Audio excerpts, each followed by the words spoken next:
علیکم ورحمۃ اللہ وبرکاتہ۔ الحمدللہ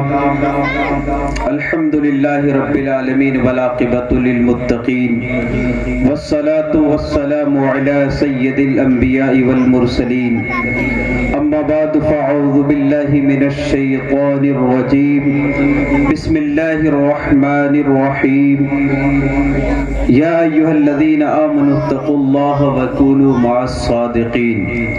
آمنت باللہ صدق اللہ المولانا العظیم وبلغنا رسوله النبی الامین المتین النبی الکریم، ونحن على ذلك لمن الشاہدین والشاکرین، والحمد للہ رب العالمین۔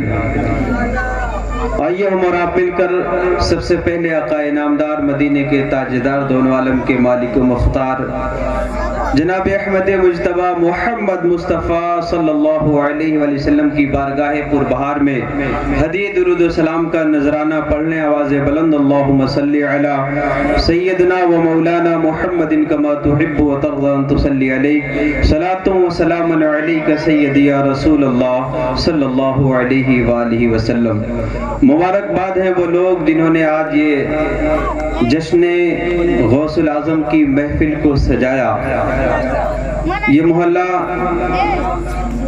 بڑے ہی دلدار اور بڑے ہی خوش نصیبوں کا محلہ ہے۔ عزیزان ملت اسلامیہ، اللہ رب العزت اپنے بندوں کے اعمال میں کبھی کبھی اس کے بندے تھوڑے عمل کرتے ہیں، چھوٹی نیکیاں کرتے ہیں، لیکن اللہ رب العزت اس کے عوض میں ان کی مغفرت فرما دیتا ہے۔ اللہ کی رحمت بہانہ ڈھونڈتی ہے کہ بندہ کب کون سی نیکی کرتا ہے، اللہ اس کی مغفرت کر دیتا ہے۔ عزیزان ملت اسلامیہ، یہ سرکار سیدنا غوث پاک رضی اللہ تعالیٰ عنہ کی محفل ہے۔ بہت سارے لوگ اس میں اپنے تعاون کیے ہوں گے سرکار کی محفل سجانے کے لیے۔ اللہ رب العزت ان محفلوں کے صدقے میں ہمیں سرکار غوث العظم کے صدقے میں اللہ ہماری تمام جائز مقاصد کو پورا فرمائے۔ عزیزان ملت اسلامیہ، حضرت بہلول دانا جی نام بہت مشہور ہے کتابوں کے اندر۔ عزیزان ملت اسلامیہ، حضرت بہلول دانا بہت بڑے بادشاہ تھے، سلطان تھے، لیکن آپ نے سلطنت کو ٹھوکر ماری اور آپ نکل گئے۔ حضرت ہارون الرشید کے دور میں حضرت بہلول دانا کا یہ واقعہ پیش آتا ہے کہ آپ مجذوب ہیں۔ ایک دن صبح کے وقت ہارون الرشید اور اس کی بیوی ملکہ زبیدہ سیر کر رہے تھے، کیا دیکھتے ہیں کہ بہلول دانا مٹی کا ڈھیر لگائے ہوئے ہیں اور اپنے پاؤں پہ مٹی چڑھاتے ہیں اور پھر پاؤں اس سے نکال دیتے ہیں تو گھر ٹائپ کا بن جاتا ہے۔ جیسے ہمارے گھروں پہ بچے کھیلا کرتے ہیں مٹی کا کھلونا بنا بنا کر کے۔ جب ہارون الرشید بادشاہ نے دیکھا تو کہا، بہلول کیا کر رہے ہو، یہ کیا بنا رہے ہو؟ حضرت بہلول دانا کہتے ہیں کہ میں جنت میں گھر بنا رہا ہوں۔ کہا جنت میں گھر بنا رہا ہوں، اللہ اکبر، کہا جنت میں گھر بنا رہا ہوں۔ تو کہا دیکھا اپنی بیوی سے، یہ مظلوم مٹی کا گھرونا بناتا ہے اور پھر اسے پھوڑ دیتا ہے، کہتا ہے کہ جنت میں گھر بنا رہا ہوں۔ بیوی نے کہا، بابا جنت میں گھر بنا رہے ہو، کیا اسے بیچو گے، اسے فروخت کرو گے؟ تو کہا ہاں بنا رہا ہوں، بیچوں گا۔ تو ملکہ زبیدہ نے کہا کتنی قیمت ہے؟ بہلول دانا کہتے ہیں 10 دن درہم وہ جیب سے نکالتی ہے، 10 درہم دیتی ہے. بہلول دانا اس پیسے کو اٹھایا اور دریا میں پھینک دیتے ہیں اور ایک بنایا ہوا گھر توڑ ڈالتے ہیں. کہتے ہیں جا تیرا گھر جنت میں ہوا. اللہ اکبر. اب بادشاہ اور اس کی بیوی آگے گزر جاتے ہیں. بادشاہ کہتا ہے بیگم تم نے 10 روپے اس بابا کو دیے اور اس بابا نے اسے پیسے سے کیا مطلب، وہ تو دریا میں پھینک دیا، یہ تم نے فضول خرچی کر دی ہے. اللہ اکبر.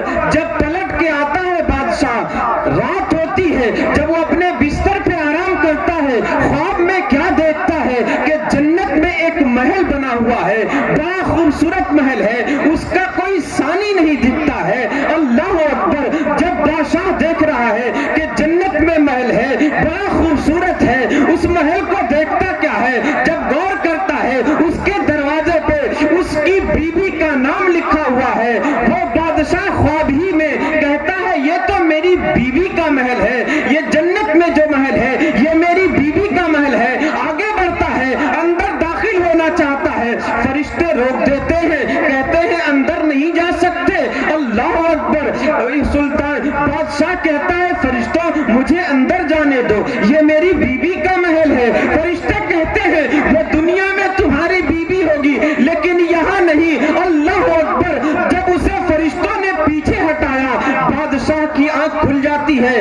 رات بھر بڑی بے چینی کے ساتھ گزارتا ہے کہ کب صبح ہو اور میں بھی جاؤں اور بہلول سے جنت خرید لوں. اللہ اکبر. بے چینی کے عالم میں جب صبح ہوتی ہے پھر وہ اپنی بیوی کو لیتا ہے، ساتھ میں نکلتا ہے. قربان جائیں پیارے اسلامی بھائی، اللہ کے مقدس ولیوں پہ ذرا دیکھو تو صحیح، یہ کب نواز دیں. ان کی نگاہوں میں کتنا تصرفات ہوا کرتا ہے کہ بیٹھے رہتے ہیں زمین پہ، عرش اعظم دیکھا کرتے ہیں، لوگوں کو جنت دلایا کرتے ہیں. صبح ہوئی بادشاہ اپنی بیگم کو لے کر پھر سیر کے لیے نکلتا ہے. معمول کے مطابق بہلول دانا پھر وہی کام کر رہے ہیں، گھرونہ بناتے ہیں، توڑ دیتے ہیں. پھر پوچھتا ہے بادشاہ بہلول کیا کر رہے ہو؟ آپ کہتے ہیں میں جنت میں گھر بنا رہا ہوں. اللہ اکبر. تو بادشاہ کیا کہہ رہا ہے؟ جھٹ کہتا ہے بیچو گے؟ کہا ہاں ہاں بیچنے کے لیے تو بنا رہا ہوں، لو خرید لو.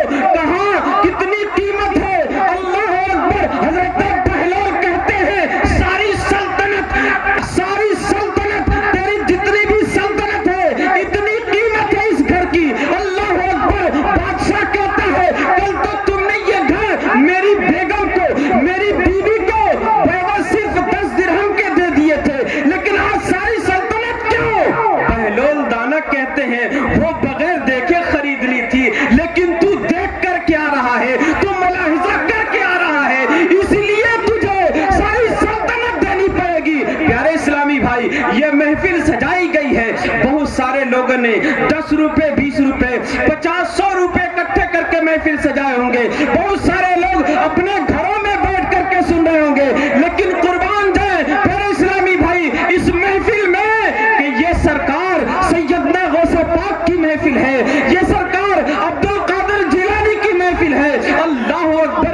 پیرانے پیر دستگیر کی محفل ہے. آؤ کچھ واقعات میں بیان کر کے رخصت ہو جاؤں. قربان جائیے حضرت سرکار سیدنا غوث پاک رضی اللہ تعالیٰ عنہ کے والد گرامی کا نام ہے سید ابو صالح موسیٰ جنگی دوست آپ کا نام ہے. اللہ اکبر. پیارے اسلامی بھائی آپ اندازہ لگائیں، جنگی دوست، جنگ سے دوستی رکھنے والے کو جنگی دوست کہا جاتا ہے. قربان جائیں. اللہ اکبر. کتابوں کے اندر آتا ہے کہ آپ مجاہدہ کرتے ہیں، پورے 1 سال تک کھانا نہیں کھاتے ہیں، دن میں روزہ رکھتے ہیں، شام کو کچھ کھا کر کے افطار کر لیا کرتے ہیں. جب 1 سال گزرا آپ کے نفس نے کہا آپ کو کچھ کھانا چاہیے، آپ کو کچھ کھانا چاہیے، آپ لاگر کمزور ہو چکے ہیں. اللہ اکبر. اتنے میں ایک شخص آتا ہے، بہت ساری چیزیں لے کر کے آتا ہے، انواع اقسام کو سجا کر پلیٹ میں لے کر کے آتا ہے. کہتا ہے حضور اسے قبول کیجئے.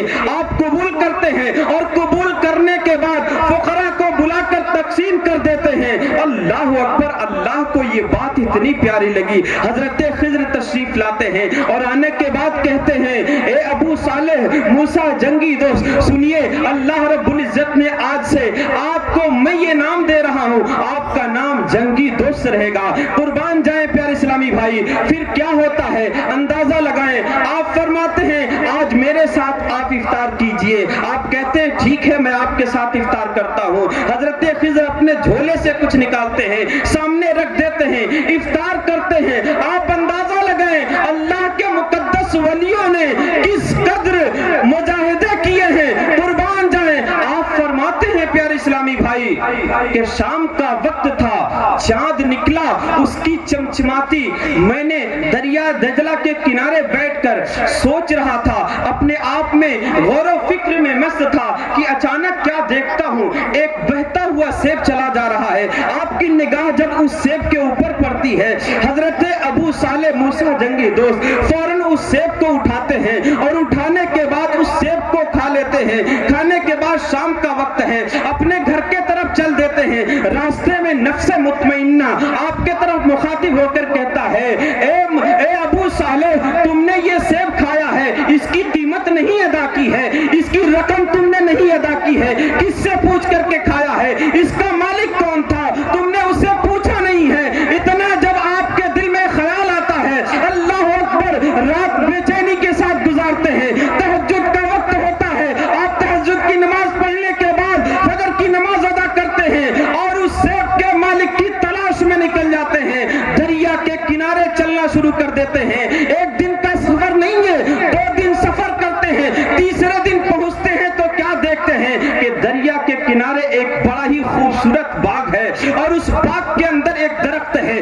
جس کی شاخیں دریا کے اندر لٹکی ہوئی ہے. آپ سمجھ جاتے ہیں ہو نہ ہو اسی درخت سے یہ سیب گرا ہے جس کو میں نے کھایا ہے. آپ اس باغ کے اندر داخل ہوتے ہیں, کیا دیکھتے ہیں ایک نورانی شکل و صورت کے بزرگ بیٹھے ہیں. آپ دیکھ کر کے پہچان جاتے ہیں یہ باغ کے مالک ہی ہوں گے. آپ نے سلام عرض کیا, السلام علیکم ورحمت اللہ. اس بزرگ نے سلام کا جواب دیا, اللہ اکبر. آپ ادب سے کھڑے ہیں, کہتے ہیں آپ اس باغ کے مالک ہیں.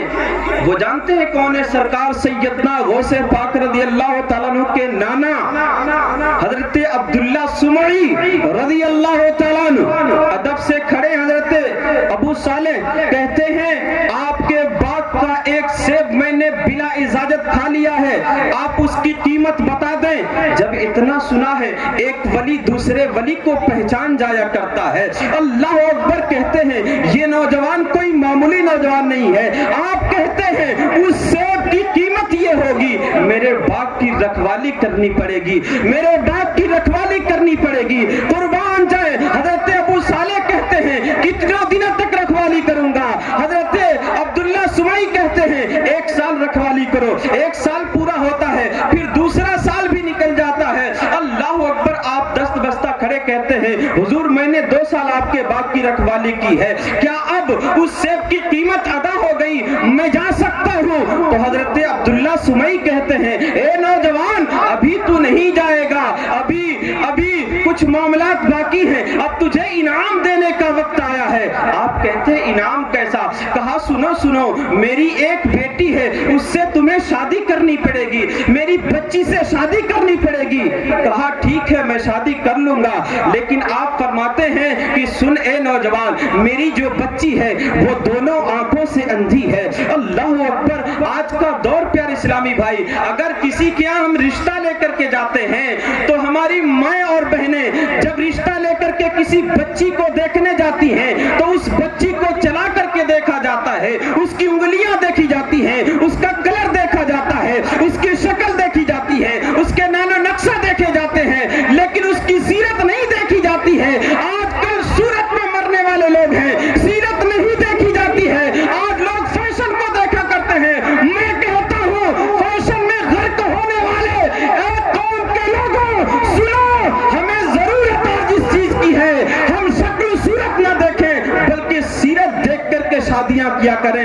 اللہ اکبر. حضرت عبداللہ سمعی کہتے ہیں میری بچی دونوں آنکھوں سے اندھی ہے, اس دونوں ہاتھوں سے لولی ہے, دونوں پاؤں سے وہ لنگڑی ہے, اپنے کانوں سے بہری ہے, اس سے تمہیں شادی کرنی ہوگی۔ حضرت ابو صالح کہتے ہیں اللہ اکبر، کہتے ہیں مجھے منظور ہے، میں شادی کرنے کے لیے تیار ہوں۔ نکاح ہو جاتا ہے، شام ہوتی ہے، حضرت ابو صالح جب کمرے میں داخل ہوتے ہیں اس سے پہلے حضرت عبداللہ سمعی کہتے ہیں اے میرے بیٹے سنو سنو، میری بچی کے علاوہ میرے گھر میں کوئی نہیں ہے، یہ باغ بھی اب تمہارا ہوگا، یہ گھر بھی تمہارا، اب تم اس کے مالک ہو گئے ہو۔ اللہ اکبر۔ آپ فرماتے ہیں اللہ اکبر، کتابوں کے اندر آتا ہے کہ جب حضرت ابو صالح اپنی بیوی کے کمرے میں داخل ہوتے ہیں، اللہ اکبر، جن کے اوپر حوریں قربان ہو جائیں، اتنی خوبصورت ہیں آپ، اللہ اکبر، حضرت سیدہ فاطمہ ام الخیر آپ کا نام ہے،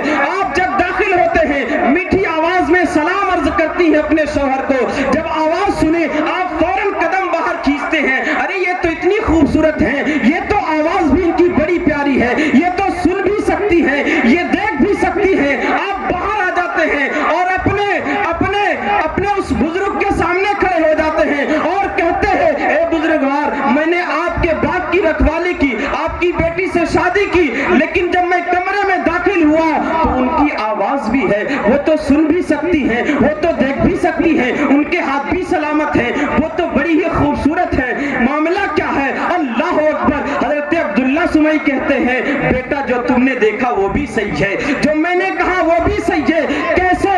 آپ کہتے ہیں میری بیٹی دونوں آنکھوں سے اندھی اس لیے ہے کہ کبھی کسی غیر محرم کو میری بیٹی نے دیکھا نہیں ہے، غیر محرم کو میری بیٹی نے دیکھا نہیں ہے، میری بیٹی دونوں ہاتھوں سے لولی اس لیے ہے کہ کبھی کسی غلط چیز کو چھوا نہیں ہے۔ اللہ اکبر۔ میری بیٹی کانوں سے اس لیے بہری ہے کہ پوش کلامی نہیں سنتی، گانے نہیں سنا کرتی۔ اللہ اکبر۔ وہ پاؤں سے لنگڑی اس لیے ہے کہ کبھی کس بلا اجازت بلا ضرورت گھر سے پاؤں باہر نہیں نکالی ہے۔ اللہ اکبر، قربان جائیں۔ آپ ذرا غور کیجئے، جب باپ ایسا ہو کہ ایک سیب کے عوض میں 2 سال تک مسلسل باغ کی رکھوالی کرے، اور ماں ایسی ہو، ام الخیر ایسی ماں ہو، ایسی ماں کہ جس نے کبھی کسی غیر مرہم کو نہ دیکھا ہو، جن کی نمازیں کبھی قضا نہ ہو، جب ماں باپ ایسے ہوتے ہیں تو پھر اولاد سرکار سیدنا غوث پاک جیسے پیدا ہوا کرتی ہیں۔ اللہ اکبر۔ آپ فرماتے ہیں، حضرت ام الخیر فرماتی ہیں غوث پاک کی والدہ کہ 1 سال نہیں، 2 سال نہیں، 3 سال نہیں، 40 50، جب آپ کی عمر شریف 60 سال کی ہوئی تب سرکار سیدنا غوث پاک رضی اللہ تعالیٰ عنہ کی ولادت ہوئی۔ اللہ اکبر۔ اور سرکار سیدنا غوث پاک کی جب ولادت ہوئی تو آپ 4 سال کے ہوئے تو آپ کے والد گرامی نے حضرت ابو صالح موسیٰ جنگی دوست نے آپ کو انگلی پکڑا اور مدرسہ لے گئے بسم اللہ شریف پڑھانے کے لیے۔ آپ مدرسہ لے گئے اور مولانا صاحب سے کہا کہ یہ میرا بیٹا عبد القادر ہے، اسے بسم اللہ پڑھا دیں، اسے بنیادی تعلیم دے دیں۔ اللہ اکبر۔ جب استاد نے کہا بیٹا پڑھو بسم اللہ الرحمن الرحیم، قربان جائیں اس غوث پاک پہ کہ جب بسم اللہ شریف پڑھے ہیں اور پڑھنے کے بعد سورہ فاتحہ پڑھ ڈالا، پہلا پارہ پڑھ دیتے ہیں، دوسرا، تیسرا، چوتھا، پانچواں، یہاں تک کہ 18 پارے آپ نے استاد کے سامنے سنا دیا ہے۔ استاد کہتے ہیں بیٹا بس کرو، یہ بتاؤ مدرسے میں تم پڑھنے آئے ہو کہ مدرسے میں پڑھانے آئے ہو؟ یہ شان ہے سرکار سیدنا غوث پاک کا۔ آپ فرماتے ہیں کہ جب میں اپنی ماں کے شکم اطہر میں تھا، میری ماں 18 پارے اسے یاد تھے، وہ پڑھا کرتی تھی، جسے سن کر میں نے 18 پارے یاد کر لیے ہیں۔ اللہ اکبر۔ عزیزان ملت اسلامیہ، سرکار سیدنا غوث پاک رضی اللہ تعالیٰ کی بے شمار کرامتیں ہیں، لیکن چند باتیں میں بیان کر کے گزر جاؤں۔ اللہ اکبر۔ پیارے اسلامی بھائی، حضرت سرکار سیدنا غوث اعظم رضی اللہ تعالیٰ کی عمر شریف جب 12 سال کی ہوئی اور بہت سارے واقعات پیش آنے کے بعد آپ نے اپنی والدہ سے اجازت لی، اور اجازت لینے کے بعد آپ بغداد شریف تشریف لے گئے، وہاں تعلیم حاصل کرتے ہیں۔ آپ فرماتے ہیں ایک دن ایسا تھا کہ میں دریائے دجلہ کے کنارے پر تھا، بھوک کی وجہ سے میرا پیٹ پیٹ کو لگ رہا تھا، اللہ اکبر. اور میں جب شہر کے طرف آیا, ایک مسجد پڑی, میں مسجد کے اندر آ کر کے لیٹ گیا. اتنے میں کیا دیکھتا ہوں, ایک تاجر ہے اور وہ تاجر مسجد کے اندر داخل ہوا. اس نے اپنے جھولے سے دسترخوان نکالا, نکالنے کے بعد دسترخوان بچھا دیتا ہے, اور بچھانے کے بعد ایک پوٹری کھولتا ہے, اس کے اندر گرم کباب ہے, اس کی خوشبو پھیل جاتی ہے. میں بھوکا تھا, میں نے جب اس تاجر کی طرف نگاہ ماری, اس کی نگاہ میرے نگاہ سے ٹکرائی, تو اس نے کہا بیٹا آ جاؤ. اللہ اکبر, شریعت بھی یہی کہتا, اگر بھوک لگ رہی ہو, کوئی کہہ دے کہ آ جاؤ کھانے میں شریک ہو جاؤ, تو کھانا کھا لینا چاہیے. سرکار سیدنا غوث پاک رضی اللہ تعالیٰ نے تشریف لے گئے اور دسترخوان پہ بیٹھ گئے, اور بیٹھنے کے بعد آپ اس کے ساتھ کھانے لگے. وہ تاجر فوراً پوچھتا ہے تم کیا کرتے ہو یہاں؟ حضرت عبد القادر جیلانی کہتے ہیں میں یہاں پہ تعلیم حاصل کرنے کے لیے آیا ہوں, میں یہاں پڑھنے کے لیے آیا ہوں. اللہ اکبر. وہ تاجر کہتا ہے میرا ایک مسئلہ ہے, حل کر دو گے, بتا دو گے؟ آپ کہتے ہیں پوچھ لو, میں بتا دوں گا. اللہ اکبر. وہ تاجر کہتا ہے میں بہت دور جیلان سے آیا ہوں اور یہاں تجارت کے لیے بہت سامان لے کر کے آیا تھا, لیکن گھاٹا اتنا ہوا, سارا سامان ختم ہو گیا. لیکن ایک خاتون ہے جیلان کے اندر جن کا نام سیدہ ام الخیر ہے, انہوں نے مجھے کچھ پیسے دیے تھے اور کہا تھا بغداد جا رہے ہو, وہاں میرا بیٹا مدرسے میں تعلیم حاصل کرتا ہے, اسے پہچان کر اسے یہ رقم دے دینا. لیکن یہاں جب آیا میرا سارا پیسہ ختم ہو گیا. میں نے اس بچے کے پیسے سے جو اس خاتون نے دیے تھے اسی کا میں کباب خرید کر کے لایا ہوں, اور جو ہم لوگ کھا رہے ہیں آپ یہ بتائیں یہ ہمارے لیے جائز ہے کہ نہیں جائز ہے؟ حضرت سرکار سیدنا غوث پاک کہتے ہیں ہاں کھائیے, یہ ہمارے لیے آپ کے لیے جائز ہے. اتنا سنا تو اس نے کہا کیسے جائز ہو سکتا ہے, یہ تو امانت دوسرے کی ہے. تو آپ کہتے ہیں اے تاجر سنو, جس خاتون نے تمہیں یہ پیسہ دے کر کے یہاں بھیجا تھا وہ میں عبد القادر ہوں, مجھے ہی دینا تھا, میرا ہی پیسہ ہے, اس لیے تمہارے اوپر جائز ہے. اللہ اکبر. عزیزان ملت اسلامیہ, سرکار سیدنا غوث پاک نے تعلیم حاصل کی. تعلیم حاصل کرنے کے بعد آپ 40 سال تک مجاہدہ کرتے رہے جنگلوں میں, 40 سال تک مجاہدہ کیا. ایک رات آئی کہ آپ شہر کے طرف آئے اور مسجد کے اندر سو گئے. خواب میں نبی رحمت سرکار دو عالم صلی اللہ علیہ وسلم کی زیارت نصیب ہوئی. میرے آقا فرماتے ہیں بیٹا عبد القادر تم لوگوں میں واز کیا کرو, نصیحتیں کیا کرو, تقریریں کیا کرو. حضرت سرکار سیدنا غوث پاک فرماتے ہیں کہ میں تو عجمی ہوں, میں تو عجمی, یہاں کے لوگ عربی سمجھتے ہیں, میں کیسے انہیں سمجھا سکتا ہوں؟ اللہ اکبر. میرے مصطفیٰ علیہ السلام نے کہا عبد القادر اپنے منہ کو کھولو. حضرت سرکار غوث پاک نے جب منہ کو کھولا ہے میرے آقا علیہ السلام نے 7 مرتبہ لعاب دہن سرکار سیدنا غوث پاک کے منہ میں ڈالتے ہیں. اللہ اکبر, اللہ اکبر, قربان جائے. آقا علیہ السلام جب تشریف لے جاتے ہیں, مولائے کائنات تشریف لاتے ہیں, 6 مرتبہ آپ اپنے لعاب دہن کو ڈالتے ہیں, اور جب آپ صبح اٹھتے ہیں تو لوگوں کا مجمع لگا ہوا ہے, اور آپ کی محفلوں میں کتابوں کے اندر آتا ہے ایک محفل میں 70 ہزار لوگ اکٹھا ہوا کرتے تھے. اور میرے غوث کی یہ شان تھی کہ جو سب سے آگے بیٹھا کرتا تھا, جتنی سمجھ اسے آیا کرتی تھی اتنی ہی سمجھ پیچھے والے کو آیا کرا کرتی تھی. اللہ اکبر. آپ کا مدرسہ, اللہ اکبر. ایک کرامت بیان کر کے میں رخصت ہو جاؤں. عزیزان ملت اسلامیہ, ایک مریض کو لوگ ٹانگ کر کے جب طبیبوں نے, جب حکیموں نے اسے لا علاج قرار دے دیا, کہا کہ اب اس کا کوئی علاج نہیں ہے, گھر پہ لے جاؤ, تو لوگ ٹانگ کر کے سرکار سیدنا عبد القادر غوث العظم جیلانی بڑے پیر صاحب کے پاس لے گئے, ان کے مدرسے میں لے گئے. اللہ اکبر. لٹا دیا اور جا کر کے کہا حضور یہ لا علاج ہے, اس کا کوئی علاج نہیں ہے, آپ کچھ کریں. تو سرکار سیدنا غوث پاک رضی اللہ تعالیٰ نے باہر تشریف لائے, اور لانے کے بعد آپ نے زمین سے کچھ اٹھایا اور اس مریض کے منہ میں ڈالنا تھا کہ وہ مریض جو تھا فوراً صحتیاب ہو کر کے بیٹھ گیا. اس نے سلام عرض کر دی. اللہ اکبر. لوگ حیران رہ گئے, کہا حضور آپ نے زمین سے کیا اٹھایا تھا, آپ نے زمین سے کیا اٹھایا, اس کے منہ کے اندر ڈالا. حضرت